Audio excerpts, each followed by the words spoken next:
Զրուցում ենք քաղաքագետ Արը Պողոսյանի հետ։ Օրերս Արարատ Միրզոյանը հարցազրույց էր տվել, որտեղ խոսել է Ադրբեջանին արված, այսպես ասած, 100% ընդունելի առաջարկի մասին եւ ասել է, որ Բաքուն սկզբում հետաքրքրված էր, հետո սկսել է սառել, իսկ առաջարկը հետեւյալի մասին էր, որ Հայաստանը ստանում է Ադրբեջանի երկաթուղիները օգտագործելու հնարավորություն, իր ապրանքները ադրբեջանական տարածքով որևէ տեղ ուղարկելու կամ այնտեղով ստանալու եւ նույնն էլ Ադրբեջանը արդեն Հայաստանի տարածքով։ Կխնդրեմ ասեք, թե առհասարակ ինչով է պայմանավորված Բաքվի հետաքրքրվածությունը եւ հետո սառելը, եւ եթե այնուամենայնիվ այս առաջարկը ընդունվի, սա Հայաստանի համար ինչ է նշանակելու։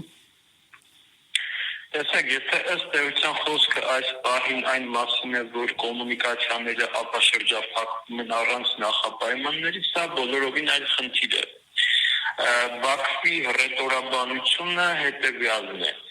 կոմունիկացիաները կարող են ապաշրջափակման ենթարկվել բացառապես մեկ դեպքում, երբ Բաքուն կստանա արտոնյալ պայմաններով միջանցքի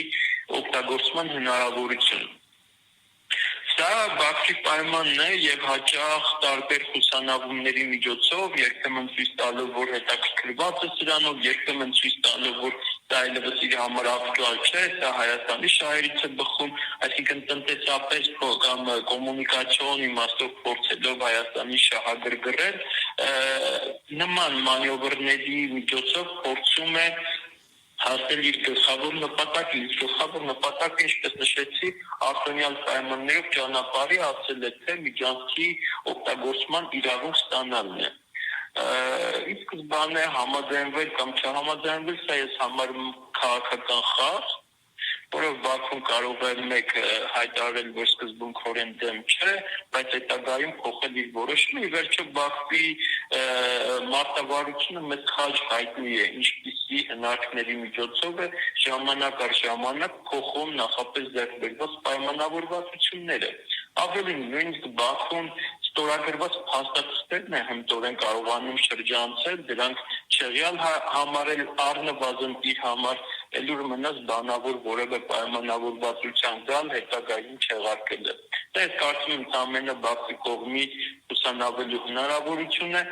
բարենպաստ պահին ստիպելու Հայաստանի Հանրապետությանը ուժի կիրառման սպառնալիքով կամ ուժի ուղղակի կիրառման միջոցով Հայաստանից փոխելու այսպես կոչված միջանցքը։ Ընդ որում միջանցքային տրամաբանության մասին այլևս ոչ միայն Բաքուն է խոսում, այլև Թուրքիայից են բարբերաբար սրա մասին խոսում, սրա անհրաժեշտության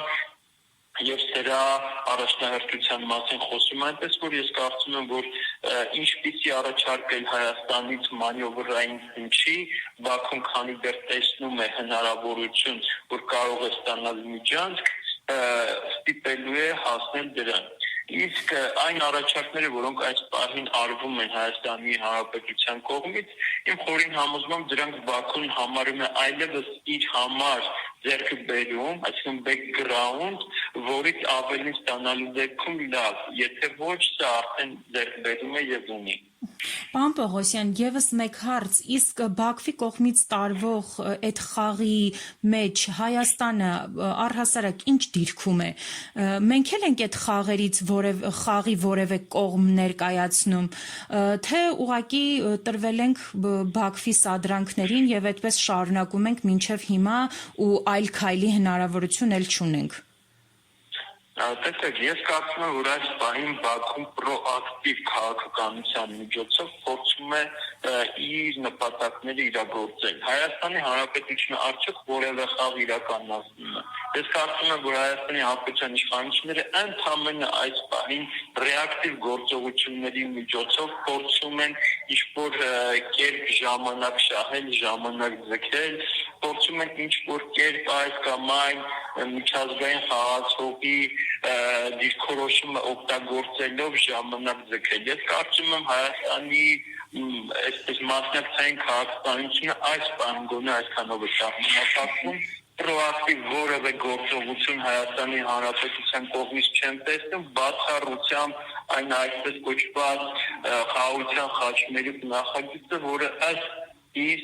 սկզբանե մեռելածին նախագիծը որևէ հետաքրքրություն չներկայացնող եւ ընդամենը փորձ է